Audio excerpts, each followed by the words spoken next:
Muammar Gaddafi 2011 সাল পর্যন্ত 40 বছরেরও বেশি সময় ধরে লিবিয়ায় শাসন করে, কিন্তু শেষ জীবনে তাকে তার জন্মভূমি সেরতেতে রক্তাক্ত অবস্থায় দেখা যায়। ন্যাটোর এয়ার স্ট্রাইক থেকে কোনো রকম জীবন বাঁচিয়ে সে তার কিছু বিশ্বস্ত অনুগামীদের নিয়ে রাস্তার পাশে একটি ড্রেনেজ টানেলের ভেতর লুকিয়ে বসে থাকে। ওই দিন এই 4 ফিট ডায়ামিটারের গর্তটা ছাড়া গোটা লিবিয়ায় তার নিরাপত্তার জন্য আর কোনো নিরাপদ জায়গা বেঁচে ছিল না, কিন্তু খুব দ্রুত তাকে বিরোধী যোদ্ধারা খুঁজে পেয়ে যায় আর তাকে সেখানেই হত্যা করে দেওয়া হয়। আজকের ভিডিওতে জানবেন গাদ্দাফির জীবনের শেষ মুহূর্তে কি ঘটেছিল। 2011 সালে গ্রীষ্মের সময় লিবিয়ার রাজধানী ত্রিপোলি প্রায় পতনের দ্বার প্রান্তে পৌঁছে যায়, কিন্তু মুয়াম্মার গাদ্দাফি আর তার লোকেরা শেষ নিঃশ্বাস পর্যন্ত বিরোধী ফাইটারদের বিরুদ্ধে লড়াই চালিয়ে যেতে থাকে। ঠিক এই সময় গাদ্দাফি, তার পুত্র মোতাসিম, গাদ্দাফির কিছু বডিগার্ড আর বিশ্বস্ত অফিসারেরা ত্রিপোলিতে তাদের প্রধান ঘাঁটি বাব আল আজিজিয়ায় একটি মিটিং রুমে সবাই জমায়েত হয়, আর এখানে তারা এক লাইফ চেঞ্জিং সিদ্ধান্ত নিতে চলেছে। বাইরে গাদ্দাফির লয়াল সৈন্য আর বিদ্রোহী সশস্ত্র বাহিনীর মধ্যে লড়াই এতটাই তীব্রভাবে চলছে যে তারা হেডকোয়ার্টারের ভিতর বসে বসেই বোমের শব্দ শুনতে পাচ্ছে। এরপর হঠাৎ গাদ্দাফি জানতে পারে বিদ্রোহীরা তার শহরকে চতুর্দিক থেকে ঘেরাও করে ফেলেছে আর তার সেনারা একে একে সারেন্ডার হয়ে যাচ্ছে। গাদ্দাফির পুত্র মোতাসিম জানায়, আমাদেরকে যত সম্ভব দ্রুত শহর ছাড়তে হবে আর আমরা সবাই আলাদা হয়ে ভিন্ন ভিন্ন ডিরেকশনের দিকে যাব, যাতে বিদ্রোহী ফাইটাররা আমাদের একসাথে খুঁজে না পায়। গাদ্দাফি ছেলের বক্তব্যকে শুনে কিছু সময় চিন্তা করে আর তারপর সে জানায়, না, আমি সেরেতে যাব, যেখানে আমার জন্মভূমি। যদি মরতে হয় তাহলে সেখানে গিয়ে মরব। 28 আগস্ট শহরটা সম্পূর্ণরূপে পতন ঘটে। বিদ্রোহীরা শহরটাকে সম্পূর্ণ নিয়ন্ত্রণে নিয়ে নেয় আর তারা গাদ্দাফিকে তন্ন তন্ন করে খোঁজা শুরু করে দেয়।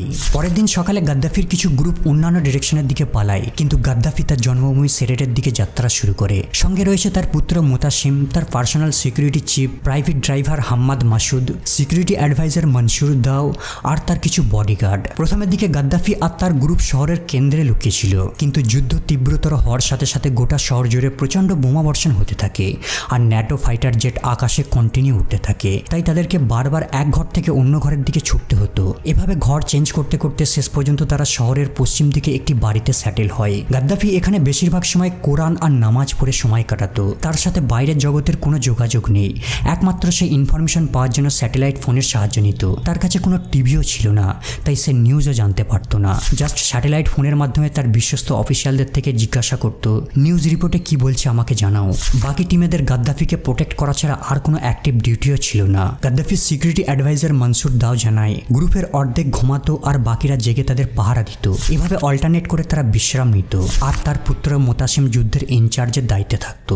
সময়ের সাথে সাথে পরিস্থিতি আরও খারাপ হতে থাকে। তারা শহরের পরিত্যক্ত বাড়িতে থাকতো আর একদিন অন্তর অন্তর লোকেশন চেঞ্জ করত। এই শহরের 90% বাড়ি ছিল জনশূন্য। যুদ্ধের কারণে সবাই প্রায় শহর ত্যাগ করে। যখন তারা লোকেশন চেঞ্জ করত, তারা দুটো গাড়ির ব্যবহার করত। একটি গাড়ি প্রথমে কিছু লোককে আগে নামিয়ে দিত, পরের গাড়িটা গাদ্দাফি, তার পুত্র আর তার কিছু বডিগার্ডদের নিয়ে আসতো। বেশিরভাগ সময় তারা যেই বাড়িটি লুকোনোর চেষ্টা করত সেখানেই গানফায়ার হতো আর এই হামলায় গাদ্দাফির 3 জন দেহরক্ষী আহত হয়, কিন্তু তাদের সাহায্য করার জন্য কোনো ডক্টর ছিল না। সময়ের সাথে সাথে গাদ্দাফি বিরক্ত হতে থাকে। তার রেগে যাওয়ার মূল কারণ হলো সে নিউজ দেখতে পেত না, কারণ শহরের ইলেকট্রিসিটি কাট অফ ছিল। সে রেগে গিয়ে মাঝে মাঝে তার সঙ্গীদের বলতো, যদি তোমরা ভয় পেয়ে থাকো তাহলে আমার সাথ ছেড়ে চলে যেতে পারো। এদিকে যতই দিন গড়াচ্ছে লড়াই ততই তীব্র হচ্ছে। 19 অক্টোবর রাতে সশস্ত্র বাহিনী তাদের টার্গেট করে কন্টিনিউ গুলি আর বোমা বর্ষণ করতে থাকে। মোতাসিম উপলব্ধি করতে পারে এভাবে চোরের মতো পালিয়ে তারা আর বেশি দিন বাঁচতে পারবে না। তাই তারা গাদ্দাফির শেষ সৈন্যদলকে ডেকে নেয় আর কিছু সিভিলিয়ানকে ডাকে যারা গাদ্দাফিকে সাপোর্ট করত, আর এদেরকে সঙ্গে নিয়ে তারা একটা নতুন পালিয়ে যাওয়ার পরিকল্পনা তৈরি করে। কিন্তু এখন তাদের কাছে সবথেকে বড় প্রশ্ন হলো তারা কোন পথ দিয়ে পালাবে। তাদের প্ল্যান ছিল ভোর 4টের সময় অন্ধকারের মধ্য দিয়ে তারা গাড়ির লাইট অফ রেখে পালাবে, কিন্তু সেনাদের অর্গানাইজ করতে তাদের দেরি হয়ে যায়। তখন বাজে সকাল 8টা আর এই বিলম্বের কারণে তাদের গোপনে পালাবার সুযোগ নষ্ট হয়ে যায়। তাদের এই কনভয়টিতে 250 জন ব্যক্তি আর 50টা গাড়ি ছিল। সঙ্গে ছিল মেশিন গান, অ্যান্টি এয়ারক্রাফট গান আর কিছু গোলা বারুদ। প্রথমের দিকে তারা উপকূল ধরে ফাঁকা গ্রামের মধ্য দিয়ে পশ্চিমের দিকে চুপি চুপি যাওয়া শুরু করে। তাদের লক্ষ্য ছিল সেরতে হয়ে দক্ষিণের ডেজার্ট সিটি সাবাতে যাবে আর সেখান থেকে বর্ডার ক্রস করে নাইজারে প্রবেশ করবে। এখানেই গাদ্দাফির কিছু সদস্য অলরেডি পালিয়ে গেছে। আছে, কিন্তু বিদ্রোহী ফাইটাররা সমস্ত রাস্তাকে ব্লক করে দিয়েছে। এদিকে গাদ্দাফি জানে না যে ন্যাটো ড্রোনগুলো সিরতে শহরের উপর কয়েক সপ্তাহ ধরে কড়া নজর রেখেছে। আমেরিকা আর ফ্রেঞ্চ ইন্টেলিজেন্সও ওই এরিয়াতে নজর রেখেছে। সামান্য স্ট্রেঞ্জ মুভমেন্টের অর্থ গাদ্দাফি পালাবার পরিকল্পনা করছে। ওই রাতেই ইউএস প্রেডেটর ড্রোন ওড়ার সময় হিট সিগন্যাল ডিটেক্ট করে, যার দ্বারা তারা অনুমান করতে পারে যে অনেকগুলো গাড়ি শহর ছাড়ার জন্য প্রস্তুত নিচ্ছে। 20 অক্টোবর পরের দিন সকালে যখন কনভয়টি সিরতের পশ্চিম প্রান্তে পৌঁছায়, 8:30 ইউএস প্রেডেটর ড্রোন কনভয়কে লক্ষ্য করে ক্ষেপণাস্ত্র নিক্ষেপ করে, আর এই মিসাইলটা কনভয়ের সামনের গাড়িতে হিট করে। আরও কয়েক মিনিট পরে French Mirage fighter jet laser guided bomb দিয়ে কনভয়ের পেছনে অ্যাটাক করে, আর এই অ্যাটাকে অনেকগুলো গাড়ি আগুনে পুড়ে যায়। গাদ্দাফির ফাইটাররা পাল্টা আক্রমণ করার চেষ্টা করে, কিন্তু তাদের কাছে পর্যাপ্ত অস্ত্র ছিল না। গাদ্দাফির অনেক loyal fighter on the spot মারা যায়, আর যারা বেঁচে যায় তারা জীবন বাঁচানোর জন্য এদিক সেদিক দৌড় দিতে থাকে। এই এয়ার স্ট্রাইকে গাদ্দাফি, মুতাসিম আর মনসুর দাও বেঁচে যায়। গাদ্দাফির গোটা দেহ ধুলো আর রক্তাক্ত। ওই অবস্থাতেই তারা তিনজন আর সাথে কিছু বডিগার্ড রাস্তার পাশেই একটি গোলাকার ড্রেনেজ পাইপের ভিতর হামাগুড়ি দিয়ে ঢুকে পড়ে। এই পাইপটা খুব বেশি চওড়া ছিল না, কেবল একজন ব্যক্তির ফিট হওয়ার মতোই যথেষ্ট। পাইপের ভিতর তারা চুপচাপ বসেছিল আর প্রার্থনা করছিল যেন তাদেরকে কেউ খুঁজে না পায়। কিন্তু মিসরা তার বিদ্রোহী যোদ্ধারা অলরেডি খবর পেয়ে সেখানে পৌঁছে যায়। তাদের হাতে রয়েছে রাইফেল, গ্রেনেড আর ছোট মেশিন গান। যখন তারা মেইন রোডে উপস্থিত হয়, তারা দেখে এয়ার স্ট্রাইকের কারণে অনেকগুলো গাড়ি চূর্ণ বিচূর্ণ হয়ে পড়ে আছে, আর পড়ে আছে গাদ্দাফির কিছু মৃত বডিগার্ডের দেহ। তারা আরও লক্ষ্য করে রক্তের দাগ আর ফুটপ্রিন্ট। তারা এই রক্তের দাগটাকে অনুসরণ করতে করতে একটি ড্রেনের প্রবেশ পথের সামনে উপস্থিত হয়, আর এখানেই তারা গাদ্দাফিকে গুটি মেরে লুকিয়ে বসে থাকতে দেখে ফেলে। তার পরনে ছিল একটা বাদামি প্যান্ট, আর তার টি শার্টটা রক্তে লাল হয়ে গিয়েছিল। ইউটিউব গাইডলাইনের কারণে ক্লিয়ার ফুটেজ এখানে দেখাতে পারছি না, ইন্টারনেটে রয়েছে, সার্চ করে দেখে নিতে পারেন। তারা গাদ্দাফির জামা ধরে টেনে হিচড়ে পাইপের ভিতর থেকে বের করে আনে। গাদ্দাফি ঠিকভাবে হাঁটতে পারছিল না, এয়ার স্ট্রাইকের কারণে অলরেডি তার হাত পা আহত ছিল। এরপর তারা মুতাসিম, মিলিটারি অফিসার আবু বাকার ইউনিস জাভার আর মনসুর দাওকে জীবিত ক্যাপচার করে। বাকি যারা পালিয়ে যাওয়ার চেষ্টা করছিল এদেরকে শ্যুট করে দেওয়া হয়, আর কিছু জনকে বন্দি করে নেওয়া হয়। গাদ্দাফির ক্যাপচারের নিউজ ফোন আর রেডিওর মাধ্যমে দ্রুত সব জায়গায় ছড়িয়ে পড়ে।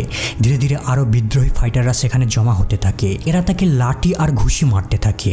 অনেকে অকথ্য ভাষায় তাকে গালাগালি দিতে থাকে, কেউ চুল ধরে আবার কেউ জামা ধরে টানতে থাকে। তাদেরকে নিয়ন্ত্রণ করার মতো সেখানে কেউ ছিল না। সবাই যেন তার উপর বহুদিনের জমে থাকা ক্ষোভ প্রকাশ করছে। বিদ্রোহী ফাইটাররা তাকে টানতে টানতে রাস্তায় নিয়ে আসে। গোটা শহরে তাকে ঘোরাবে বলে ট্রাকের উপর তোলে, কিন্তু ট্রাকের উপরেও কিছু বিদ্রোহী উঠে পড়ে আর তাকে ছুরি দিয়ে আঘাত করতে থাকে। একজন বিদ্রোহী গাদ্দাফির হাত থেকে ওয়েডিং রিং ছিনিয়ে নেয়। এই রিংয়ে তার স্ত্রীর নাম লেখা রয়েছে, সাফিয়া 1970। ইতিমধ্যে গাদ্দাফি অজ্ঞান হয়ে যায়, তার দেহে আর কোনো সারা শব্দ নেই। যখন তাকে হসপিটালে নিয়ে যাওয়ার জন্য অ্যাম্বুলেন্সে তোলা হয়, ততক্ষণে সে মারা গেছে। ডাক্তারদের মতে তার মাথায় আর পেটে শ্যুট করা হয়েছিল, কিন্তু এই খুনের জন্য অপরাধীদের যথাযথ বিচার হয়নি, আর কেউ নিশ্চিতভাবে জানেও না যে তাকে কে হত্যা করেছিল। এরপর গাদ্দাফির ডেড বডিকে মিসরাতা শহরে নিয়ে যাওয়া হয়। যুদ্ধের সময় এই শহরটাই সব থেকে বেশি ক্ষতিগ্রস্ত হয়েছিল।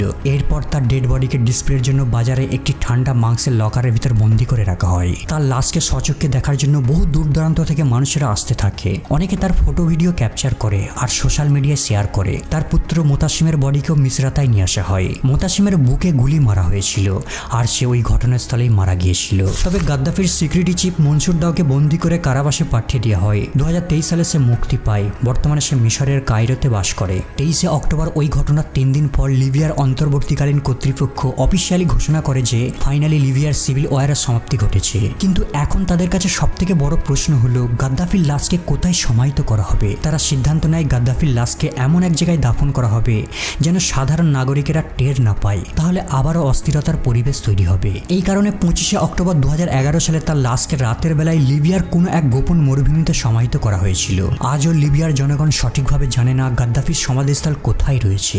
বন্ধুরা, এই বিষয়ে কোনো সন্দেহ নেই যে গাদ্দাফির মৃত্যু ছিল সবথেকে অপমানজনক, কিন্তু তার মৃত্যুতে লিবিয়ার নিষ্ঠুরতার অবসান ঘটেনি, বরং এটা ছিল আরো ভয়ঙ্কর কিছুর সূচনা। ওই দিন লিবিয়ার মানুষ অজান্তেই নিজেদের পায়ে নিজেরাই কুড়ুল মেরেছিল। একটা সময় গাদ্দাফি বলেছিল, আমার পরে বন্যা হবে, মানে আমি চলে গেলে সবকিছুই ভেঙে পড়বে, ঠিক যেভাবে বন্যা সবকিছুকে ভাসিয়ে নিয়ে যায়। আজ দেশটার অবস্থা সত্যি শোচনীয়, যেখানে এই দেশের মানুষ গাদ্দাফির শাসনের আন্ডারে ফ্রি শিক্ষা ব্যবস্থা, free health care, free electricity, ঘরে ঘরে চাকরির সুযোগ সুবিধা ভোগ করত। কিন্তু গাদ্দাফির মৃত্যুর পর থেকে এই দেশটা আজও শান্তি ফিরে পায়নি। 2011 সালের পর থেকে গৃহযুদ্ধ, অনাচার আর বিভিন্ন গোষ্ঠীর মধ্যে সংঘাতের কারণে দেশটা যেন নরকে পরিণত হয়ে গেছে।